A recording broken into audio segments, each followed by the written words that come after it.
Мышление людей стоило бы поменять. То есть, если мы будем лучше, то и все будет лучше. Нужно стремиться к тому, чтобы становиться лучше, и все. Аябай татынакай болуп, сулуу болуп өзгөрсөм, биз жаш кезибизде ушу жерде жүргөнбүз. Анан эми азыр чоң үйлөр салынбай эле жашылдандырып, эл кубангандай алдыңкы жакшынакай кош шаар болорун каалайм, конечно. Таза болсун дейсиз. Конечно, таза болсун дейм. Ар бир эме жүргүзсөңөр жакшы болот эле.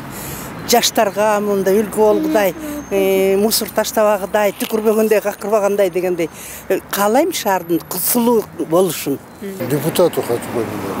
Вот приняли закон, плюнут. Это что, для бесчека или для телевизии? Вот как понять? Вот деревья все плюют. И кто будет их контролировать? Это самодуры сидят, такие законы применяют. Не знаю. Все устраивает? Эми правиланы кетирген да, уже плеваться нельзя деген. Же жүрө 5500 сом. Жок, бар. Бар. Ошону кетирсинчи деп атам. Андан башка маселе жокпу? Жок, бүт бар устраивает. Билбейт экенмин же. Бишкекте турасызбы? Жок. Хотелось бы, чтобы поменьше дыма было в целом в городе. Көп өзгөртүш керек, тазалыкты карачы, тазалык жасаш керек да.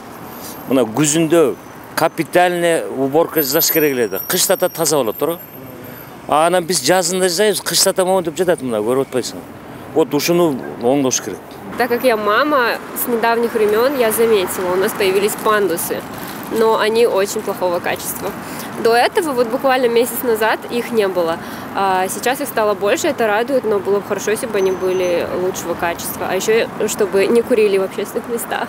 Кыргызстандын борбору болгондон кийин улуттук нерселерди көбүрөөк көрсөтүш керек, чалдырыш керек. Реклама болобу, башка нерсе болобу. Вот, тескеринче биз азыр кайда? Эми түзөл Европага кирип кеткендей деңгээлдеги нерселерди көбүрөөк алып чыгып атасыз да, аны кичине улутташтырыш керек. Мисалы, Япония сыяктуу. Японияга барсаңыз, Япония экенин, Өзбекстанга барсаңыз, Өзбекстан экенин адам көрүп турат да. Кыргызстанда бизде тилекке каршы ушундай нерсе чагылдыруу жок. Биринчи элдин аң сезими өзгөрүш керек. Бийликте отургандардын аң сезими өзгөрүш керек.